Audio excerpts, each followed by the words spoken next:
I don't think there's any difference theologically with where we all stand.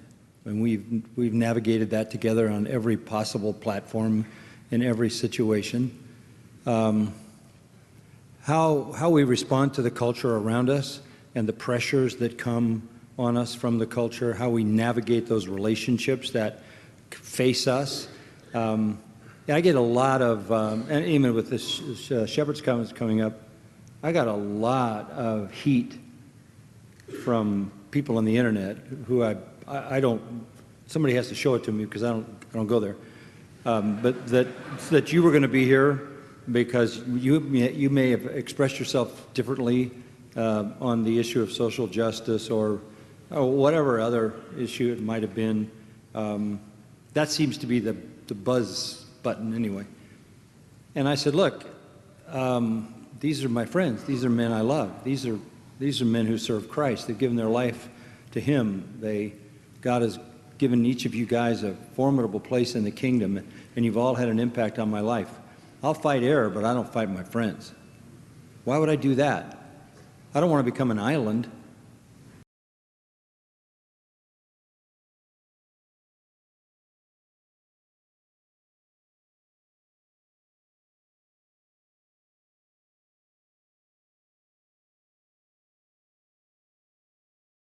They want to use the church for the means of promoting socialism.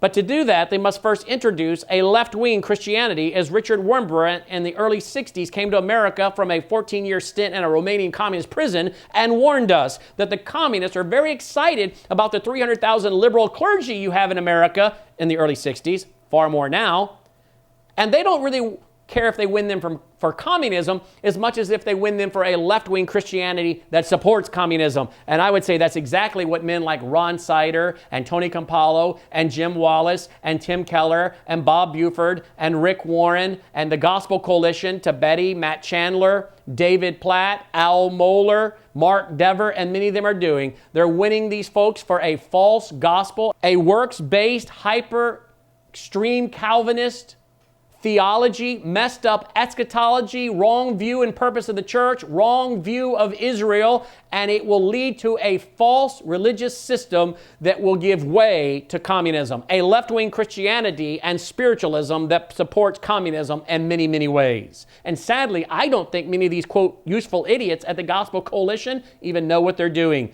Many of them are educated beyond their intelligence, and when we've tried to reach out and warn them, they don't want to hear it. Tim Keller, in his book Generous Justice, writes, quote, Perkins also spoke of, quote, redistribution, end quote, something others have called, quote, reweaving a community, end quote. John Perkins saw that simply putting welfare checks in the hands of the poor in small towns only ended up transferring capital into the accounts of the wealthy bankers and store owners on the other side of town. A healthy neighborhood is one with safe streets, responsive public institutions, physical beauty, good schools, a good economy, good social, recreational opportunities, and wide participation in political life.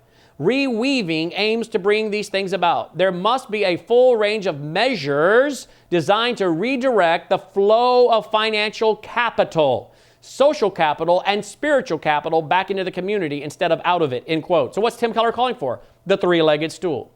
Government, corporations, and churches working together to redirect the flow. And that's why I warned you in our last program. What you're going to see is more and more, quote, churches, end quote, becoming social service centers for local, state, and federal governments. I believe, as I discovered in my original research and presented to you in our last program, that the Catholic Church has been the model.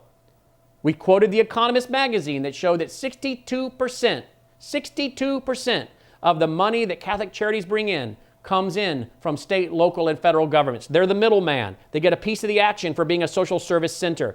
Watch as more so-called churches become social service centers to do just that, to set up a designed way to redirect the flow of financial capital. And of course, in this book, by this report by Reformed Theological Seminary, they promote none other than Tim Keller. Now, this report was written in 2009.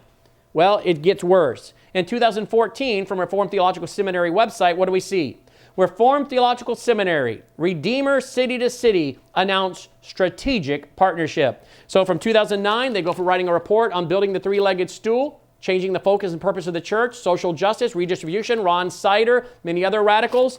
Tim Keller to working with Tim Keller to set up a seminary in New York. This is supposed to be the great Reformed Theological Seminary led by Ligon Duncan, who, by the way, on video said recently in April of 2018 that some of you are wrong if you think Ligon Duncan grooves on cultural Marxism. Well, if Ligon Duncan isn't grooving on cultural Marxism, and it's kind of interesting that he knows that we're saying that, so he must be watching this broadcast or something else. If he's not grooving on cultural Marxism, then why is he hanging out and building a seminary branch in New York with cultural neo-Marxist who admits he was influenced by the Frankfurt School, Tim Keller? Why are well-known pastors bringing him onto the platform of their churches to teach pastors? Fair question, right? But one that's going to get me a lot of personal criticism. Not criticism on the facts, but personal attacks of me and my family.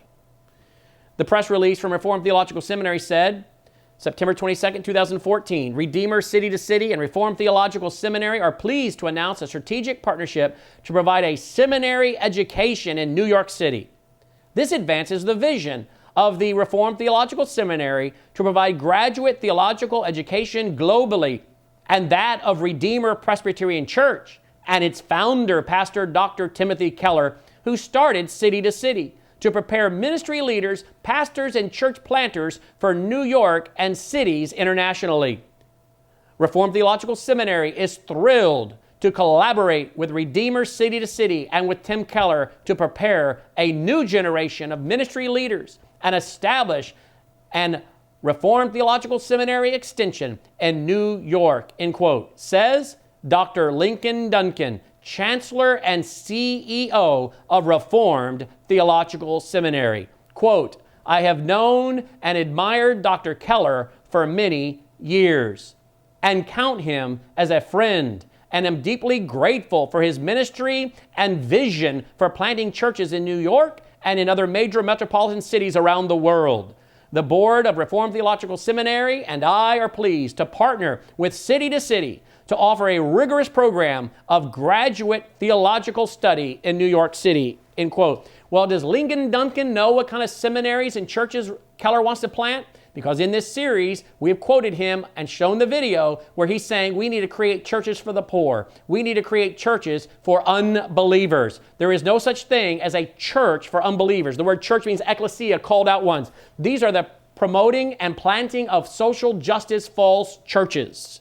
And Ligon Duncan, the great hero of so many in the Reformed community, are educated beyond their intelligence and will not humble themselves to listen to our warnings that we have given them about Ligon Duncan, about Tim Keller, about Al Mohler, and many others. And now you will see many well-known Bible teachers, many of you respected for many years, continuing to put up men like Ligon Duncan and Al Mohler and Mark Dever and others on their church platforms, at their conferences, on their shows, in their pulpits. And this, my friends, is how you bridge the left and the right and build the coming kingdom of Antichrist. As these guys are planting false churches, social justice churches. Tim Keller and Ligon Duncan. Well, there's Tim Keller, founder of the Gospel Coalition. There's Ligon Duncan on the council of the Gospel Coalition with Tim Keller. Well, here is another article from Reformed Theological Seminary's website, now dated October 17, 2017. So we've gone from 2009 to 2014, now to 2017, continuing to show this alignment with the Reformed Theological Seminary that has branches all over the country working with Tim Keller and the three-legged stool. Now, why is this important? Because Reformed Theological Seminary, if you've never heard of it, is very popular among many of the PCA churches. Reformed Theological Seminary is supposed to be one of the most prestigious Reformed, conservative, gospel, Bible-defending seminaries in the world. And yet here they are working with neo-Marxist, cultural Marxist. Tim Keller, that we have shown in this series, is openly promoting the father of liberation theology, Gustav Gutierrez, who says that we should build churches for non-believers, for the poor, redistribute the wealth. So here is Tim Keller speaking to the third convocation of Reformed Theological Seminary back in 2017. Remember, Tim Keller is the one that told Christianity Today what we owe the poor. And in the article he said, they say that if we give to the poor voluntarily, it's just compassion and charity. He goes on to say, it's biblical that we owe the poor as much of our money as we can possibly give away, end quote. Where is the verse and chapter on that, Tim? There is no verse in the New Testament that calls for the New Testament church to give away money to the unsaved poor as a mandate. Now, if you want to do that, buy someone a sandwich and share the gospel, amen. But there is no biblical mandate for the New Testament church to be giving away money and limited resources to the unsaved poor. But certainly there is a mandate in the Bible that the New Testament church are to care for members inside the New Testament church, particularly the widows and the orphans. Why again would the great Reformed Theological Seminary and Ligon Duncan want to work to plant churches with Tim Keller when we see this screenshot right here from his own church and a message entitled The Meaning of Shalom and Doing Justice? And what does Tim Keller say? Quote, the purpose of salvation is the restoration of the material world, end quote. Again, false theology. And so we have the Cultural Marxist Gospel Coalition. And you see Tibeti. And we see this article by Tibeti. Tibeti, who's with the Gospel Coalition, who many well-known Bible teachers have brought to their platform, let this friend of his write an article on his spot, on his blog for the Gospel Coalition back in 2016. What was it called? Evangelical Leaders Tell Us to Vote for Clinton. The article said, I'm writing this post in Tibeti space, both to add my voice to his and to make a claim that goes a little further. I think that evangelical leaders, in particular conservative evangelical leaders, need to use all the influence God has given them to encourage thinking Christians to vote for Hillary Clinton. No dithering, no qualifications. The stakes are simply too high, end quote. Why on earth would anyone encourage you to vote for pro-abortion, partial birth abortion defending Hillary Clinton, who is married to Bill Clinton, who vetoed partial birth abortion bans? Hillary Clinton, really? That tells you how radical the Gospel Coalition is. But yet, there's Al Mohler of the Southern Baptist Theological Seminary with the Gospel Coalition on the council. Oh, and by the way, just recently, the Human Rights Campaign, here's what they said. The Human Rights Campaign, about one of the most radical LGBT cultural Marxist groups around, said, quote, during the 2011 annual meeting, the Reverend Al Mohler, president of the Southern Baptist Theological Seminary, said that his denomination needs to repent from a form of homophobia that has condemned gays instead of embracing them as fellow sinners. He told his fellow Southern Baptists that they've only been half right about homosexuality, saying they've been right to insist that the Bible calls it sin, but wrong to say it's just a choice that people can, quote, turn on and turn off, end quote. Don't forget, we played audio clip before and video of him, Mohler, apologizing for not believing in sexual orientation. And now he's being used by the radical cultural Marxists at the Human Rights Campaign. Of course, this is the same Gospel Coalition member, Al Mohler, that is called in a December 6, 2013 article, Nelson Mandela, the communist and terrorist, a hero. And then we have at the Gospel Coalition this article, Martin Luther King's Developing Vision for True Racial Integration. What do we read at the Gospel Coalition? And this was back in 2018. Quote, King's speech goes on to outline policies for a guaranteed national income and a universal housing program. Whatever one thinks about the efficacy of his policy proposals, King clearly came to see that ambitions for integration that ignored economic inequalities were self-defeating and definitely unloving. This seems to echo the practice of the church in Acts 2, which describes a unity we could call gospel integration, end quote, whether distorting what's going on in Acts 2. But the Gospel Coalition is praising Martin Luther King Jr.'s idea of mandatory minimum incomes. That's socialism, folks. The article goes on to say, quote, our takeaway from King's development is twofold. First, pursuing racial reconciliation requires confronting economic inequalities. They go on to say, quote, as we pursue racial reconciliation in gospel community today, we should be prepared to talk biblically about the economics of racial reconciliation as a feature of Christian discipleship, end quote. But notice what they said at the front. First, pursuing racial reconciliation requires confronting economic inequalities. In other words, folks, if we're going to talk about racial reconciliation, we have to do it in the context of economics. Show me the money, reparations. Not a good idea. Then you got at the Gospel Coalition, Russell Moore. We know he's done many leftist things, including working with the Evangelical Immigration Table, funded by globalist George Soros. And there's Jim Wallace. And we talked about him a while ago at the Evangelical Immigration Table. What's the point I'm making? The Gospel Coalition, my friend, is a dangerous organization.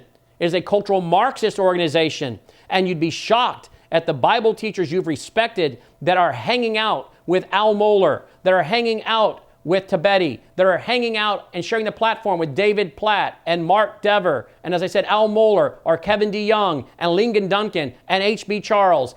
Men that should know better than to give these guys theological cover. And so, my friends, I believe many of these men and pastors are becoming bridgers for cultural Marxism by promoting such men. And sadly, there is John MacArthur right in the middle of all the men we've been talking about. David Platt, Mark Dever, Matt Chandler, Al Mohler, Lyndon Duncan, Tibeti, DeYoung, Charles, and John Piper. And there stands in the middle John MacArthur. Why on earth is he speaking it together for the gospel with these guys and working with these guys? Why on earth is he bringing men like this to his 2018 Shepherds Conference? Al Mohler, Lyndon Duncan, Mark Dever, that are all promoting and working with the Gospel Coalition and the trash I've just explained to you. Why on earth is John MacArthur scheduled to speak, as you'll see from this website, in the fall of 2018 in Nashville, Tennessee, and share the platform with John Piper, among others, such as Tim Keller? Why is he giving them cover? Why?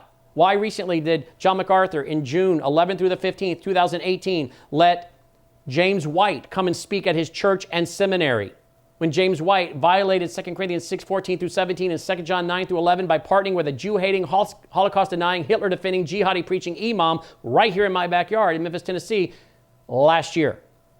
And yet James White, who says he senses a kindred spirit with a Jew-hating, Holocaust-denying, Hitler-defending, jihadi-preaching imam, goes and speaks at MacArthur's church for his seminary. Something is really, really troubling here. And yet John MacArthur is the one that has said at the Strange Fire Conference, quote, "But when theologically respected conservative continuists who represent a very small minority in the charismatic movement, when they give credibility to the movement, the whole movement gets respect because of who they are. And then you have this young generation of young, restless, reformed young people coming along and attaching to their heroes who are open to this charismatic movement and affirming the continuation of the sign gifts. And so they follow their heroes and either embrace that idea of continuation or are open to that idea, which is essentially one and the same. When notable continuous scholars give credence to charismatic interpretations or fail to directly condemn unbiblical charismatic practices, they provide theological cover for a movement that is deadly dangerous," end quote. Well, let me say, that's really odd.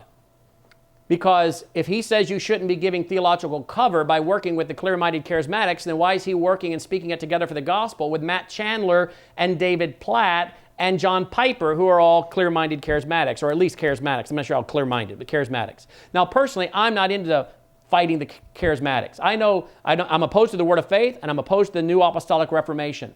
But I know many born-again, gospel-defending, gospel-preaching, clear-minded charismatics, and I'm not about to go to war with them. If John MacArthur wants to do that, that's his business. But what I find very disturbing is that he's very worried about the clear-minded charismatics and not giving them theological cover, while he runs repeatedly and shares the stage with people promoting cultural Marxism, white privilege, race baiting, and all this other trash, and he gives, I believe, them theological cover by sharing the stage with them.